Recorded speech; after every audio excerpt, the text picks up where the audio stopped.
Glad to have you in. Any problem finding us? Nope, not at all. Listen, I know we spoke on the phone. It's been a couple weeks. I apologize. I've met with a lot of companies since then. Sure. From your standpoint, do you remember how long we agreed to set aside for today's meeting? About an hour. Is that still going to work for you? Yeah, it's perfect for me. I know you shared a couple issues over the phone with me, but from your side of the table, what are some things you want to talk about, discuss, that you feel like it was good use your time to drive over here and meet with me today, and I'll take notes, Kevin. Yeah, see what we can do to work with our sales team. We've got 5 people. What we can do to kind of even things out. We got people that are here, kind of get them together and get a more consistent basis. I have a feeling there's not in presentations, in meetings, or not along the same lines. I think people are doing things differently, and we just need to kind of more standardize that process, but to make sure that we bring the people we've got here up and provide an option for people to go on. Okay, so consistency. Anything else? Not right now. No. I think if we can do that, I think it kind of floats the whole boat that way. Okay. Obviously, Kevin, we spoke for about 10-15 minutes on the phone. I don't know a lot about your world, so I'll need some permission to dive in your world, ask you some questions. Okay, absolutely. I've done this long enough to know sometimes I've got to ask some challenging questions to really get a sense of your world, to really see if we even can help. Okay. You okay with that? Yeah. And also, Kevin, I've done this long enough to know that I just tend to be somewhat of a straight shooter, meaning if I come to the conclusion myself or my company's not the right fit for you, I'm likely to tell you that in a meeting. Are you going to be upset or consider today's meeting a total waste of time if I'm that direct with you? Not a waste of time. I'm kind of surprised. Because? Well, if you're selling me something or doing something for me, it's just surprising to hear somebody say they've actually disqualified themselves from working. Yeah, I'm sorry to hear that. I mean, we've done this for 15 plus years, and we realize there's many reasons why I might not be able to help you. Okay. So all I'm asking from your side of the table, if you come, if you don't want our help, don't need our help, or more importantly, you don't see a reason to build a relationship. It could be time, priority, money, heck, it could be me. Mm-hmm. All I'm looking for you, Kevin, is saying nice meeting with you, Carl, but I don't see a reason to take it beyond today. Oh, okay. You okay with that? Absolutely. So if we're not saying those things to each other by the end of the meeting, we're probably saying what's the next step and where do we go from here. Mm-hmm. Fair. And I don't know exactly what that would look like, but it could mean we take a small step together. It doesn't mean you're going to be a full on-board client, but it could mean we take a step to evaluate and benchmark your current team. Okay. And I'll be happy to get more details if we get it up to that point. Sure. And while we might not make that decision today, all I'm asking that we'll take on our calendar one final time to get together to cross the T's, dot the I's, to really see if we should take that step. Okay. Fair enough? Fair enough. So, Kevin, from your standpoint, tell me more about this consistency of your team. You have 5 people. How many of them are exceeding expectations? 2 are exceeding expectations. The 3 aren't. It's just it's a mix of where they are, really missing the mark. Some, right there, kind of medium, hitting it. Can you be a little more specific what you mean by that, Kevin?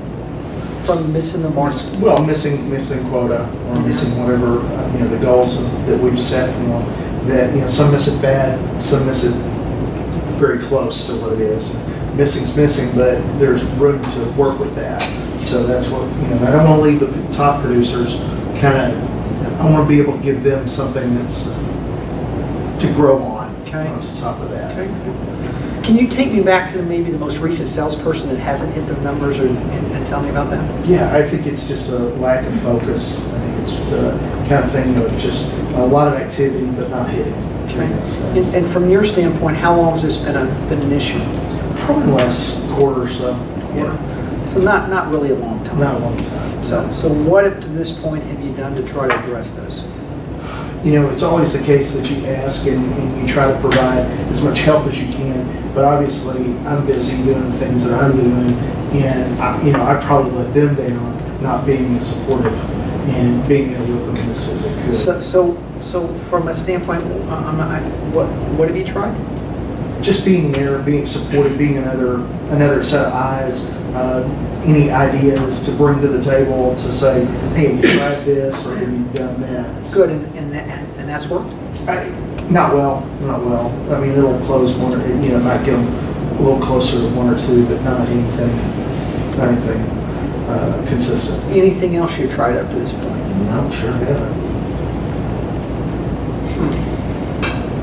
So this inconsistency, I don't suppose it's having any financial impact on your company? It is. Missing numbers, filing budgets, that type of thing. Round numbers, what do you think you're? Probably about 50K by the end of the year. 50,000, top line revenue, bottom line profitability. Top line. Crazy question, is that a little or a lot to your company? And that's a lot. That's a significant amount. That's an FTE we would have someplace else. So that 50,000, any direct impact on you personally? Yeah, I don't make go on. Not everybody hits the numbers. I don't make money. I don't make bonus on that. So when you see that your people are off track, what do you think are feeling? What do you think are feeling knowing that you're going to miss this bonus and your people are going to... It's frustrating. When you say frustrating, tell me more about that. Well, it's just a sense of, what do I do? It's almost a point that you just throw your hands up and say, hey, this is the best we can do, or this is what it is. But it's just more frustration because it seems like you're just spinning your wheels. But take this wrong. I've done this long, and I can be way off piece here. I don't get the feeling it's that frustrating. Oh, it is. Yes, it is. Yeah. So what's you mean? You kind of yell at your people? You kick your dog? What does it look like? Yeah, you kick the dog. Yeah. You curse people out on the road. Seriously? Yeah. Well, you just feel more anxiety. It's that type of thing. So all I'm hearing is your guy's been consistent for a quarter, Mm-hmm. but it really hasn't been that long. What makes you think it won't get better? I just don't see the trending in the right direction. If it continues, it digs a deeper hole. That's, let's get ahead of it before it becomes, let's cut it, take care of the issue there. Let's play devil's advocate, worst case scenario. How long could this continue, your people missing quarters, before something really major happened? It's a good question. 2 quarters, 2 more quarters. So, you just thought about maybe riding that out? I mean, I just don't think we have the bandwidth to ride it out. We either got to do something. You can fire everybody, or you can try to bring them up to speed. but your 2 guys, Yeah. your 2 are exceeding expectations. Yeah. What do you think they're saying? When they're standing around the water cooler, what do you think they're saying about the other 3 people? I really don't think they care. I think they're just like, I'm doing my thing, and I want to, move forward to what I'm doing, and I'll do what I do, just kind of leave everybody. So who's ultimately responsible for getting this thing right? It'd be me. So let me summarize what I think I heard so far. You've had this for about a quarter. You've got 3 or 5 people that are not hitting goals. You've tried being there for them, but that really hasn't worked. When you sit down and tell them how many meetings, first-time meetings that you want for them a week, how many numbers are you sharing with them in your coaching session? Yeah, that's really where we're lacking. I'm sorry? Lacking where? Lacking on doing those type of things. So you're having the coaching sessions and they're not effective, or you're not having the coaching Not sessions? having the coaching sessions. Okay. So it's inconsistent, but you're really not spending time with them. Not unless they ask. And somehow you think there's $50,000 per quarter, or just for the year that you're going to lose? I think at this point, just for the year. And if you stay on this same trend next year, will it be another 50,000, or would it be? Well, it would be more. It would be more. It would be more because we're just, we see that inconsistency, and it's going to add up. So worst case, what do you think next year could turn into? 100K, 100,000? 150, something like that. Top line revenue? Yeah. And how much of that would come to the company and you if you were able to capture that? It's good 10%. So 15,000, not a huge number. So is it enough to create change? Is it enough to really take action on it? I think it is. I think from a standpoint that what I'm fear that'll happen is just the turnover. It's just turnover that'll happen because top guys will either get frustrated and top out at some point and move on. And so we lose that, and then we're in a position we either have to get rid of or the people will self-select and move on. So keeping a consistency in the team, really building a cohesive team. Well, let me ask you, what if one of your top producers leaves? What kind of impact that on your company? It's probably pretty important. Probably we'd have a significant ramp-up period unless somebody else steps up. Of those top 2 guys, how much of those, your top 2 producers drive 100% of the revenue? Probably one of those people. So the top 2, how much of the total sales do they drive, your top 2 producers? They're going to drive 50% of the total? Yeah. So if one of them leaves, that could be 25% of your business? You don't feel held hostage by those 2 guys, do you? No, not really. Not really. It's kind of more, inside, just keep them out of sight, do their thing, keep you going, and don't rock the boat. So $50,000 could be $150,000 next year. You're not concerned that one of your top 2 people would leave, but it could leave, Could. not being recruited by your competition. No, not currently. That I know of. Anything else you think I need to know? Now, I just think that, I just really think the consistency, the plan of action to be able to move forward, to set that up. So Kevin, let me ask you a question. How high of a personal priority is it for you to address the things you were kind enough to share with me today? It's very important. I mean, Kevin, and I hope you take this the right line. Doing this 15 plus years, everybody tells me it's important. Until we start talking about time, open-minded to change, actually taking out a checkbook and investing to make these changes take place. If I said to you on a scale of 1 to 10, 10 being it's got to get done and we have to address it, 1 it's 1 many, where do you see yourself at on a scale of 1 to 10? I really think we're in that 8, 9. Seriously, that high? That high. And I'm just curious from your standpoint, sounds like there's some other things on your plate that's more higher priority than this? No, I just not worry, but I just, how does this fit with our culture? That I leave that as as the kind of variable in there. I mean, what I've done, what we've talked about, I think it makes sense, but I hope that it fits within our culture. Well, maybe let's do this, Kevin. And you've been kind enough to share these things. Let me share with you really high level how we work. Because my experience is if you and I can't agree on the big picture, 30,000 foot view, we'll never view on the tactical stuff. Fair? Right. First key, and I've done this, learned this of doing this 15 plus years. It's almost become rules to engage with us, and we understand you don't have to play, but we know what we do well, we know what doesn't work. The first one is you need to be involved. Why do you think that is? As the manager or leader of the organization, if I don't buy into it, it's the people that are working are not going to buy into it. I think that's very well said. Should we keep talking or should we stop? Oh yeah, I mean, I again invested interest to keep going, so and it can only make me better. The next piece is that we do an evaluation. We benchmark your salespeople with a third-party assessment company. Okay. Why do you think we do that?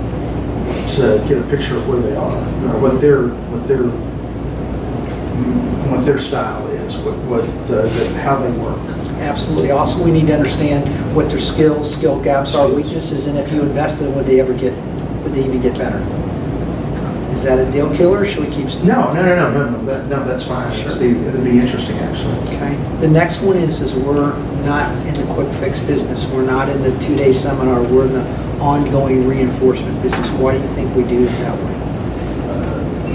Because you want to make sure that it sticks, that it's not not just some going through a hotel ballroom and doing that. And some people want that 2-day seminar get out. I mean, is that going to be a deal killer? Or No, because we need the consistency of the program and to be able to do that. Okay. The next one is